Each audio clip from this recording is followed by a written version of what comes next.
if you have people that you want to move into a group where they, to say you want to make a million a year, and then you want to move into a group that's making 10 mil, you have to provide some unreal value to that group. Otherwise you're not going to get in, type of thing. So you can get in. And I did, when I was younger, get into higher groups than I was in, but I had to give value. Like I would go and do CRO on all their websites. I would go and help them optimize their funnels and things like that. And then all of a sudden, you are who you surround yourself by. And then all of a sudden I'd level up because I'm learning all of the things they're doing and so on. So Yeah, that makes total sense.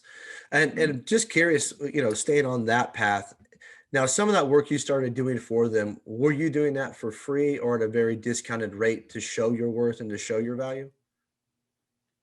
So when I launched Convertica, I sort of growth hacked it by finding 5 or 6 guys in my circle that were the like the biggest guys in the industry that I wanted to tap in, which at the time was the SEO sort of gray hat industry. So I just did it for free. I just did CRO on all their websites for free. Luckily, I had a good base of clients already where I could do that. But once the exchange was that once I did CRO on their websites, conversion rate optimization, A/B tested their websites, they would do a case study on their website, not on our blog, on their website. Because if you do a case study on someone else's website, the legitimacy goes through the roof, because it's someone else proving that your work is good rather than you just putting anything you want on your own blog. So that really helped us to go from 0 to 100 clients inside the first year, so that really helped launch that. Yeah, no, it's wonderful. I was asking that tactfully because I think that sometimes people, they want to get to where you're at, but they don't know how to start. And my wife's an entrepreneur, and her and I go back and forth a lot. It was really interesting. It's a total side story. She's in a way different space. She owns an interior design firm, but she respects her time, which I give her a lot of credit for. So if you want to meet with her, she's going to charge like $150, right? She's got to drive there, whatnot. So I said, hey.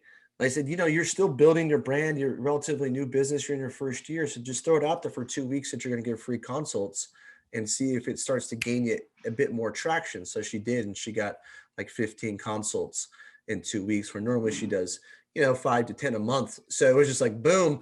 But I told you, got to give a little bit to get a little bit, right? To get your name to start to spread. So I think that you did that a great way. Yeah. And it was exactly it. I realized that it was the way that it was what I'd have to do in the long term.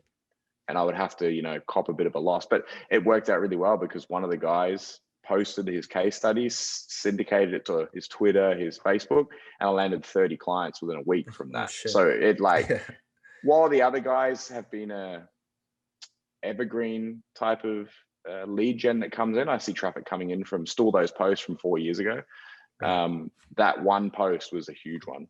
Like it really allowed us to leapfrog. And then I used the same thing on Facebook. I got people to share their results with us for a discount sometimes. And like just this week, I gave a guy a 30% discount because he's doing a video testimonial. So things like that, like it's all about value, right? If they're going to do Mhm. value for you, you got to somehow give them, if it's in monetary form or free CRO or free help with something, it's all about value exchange, right?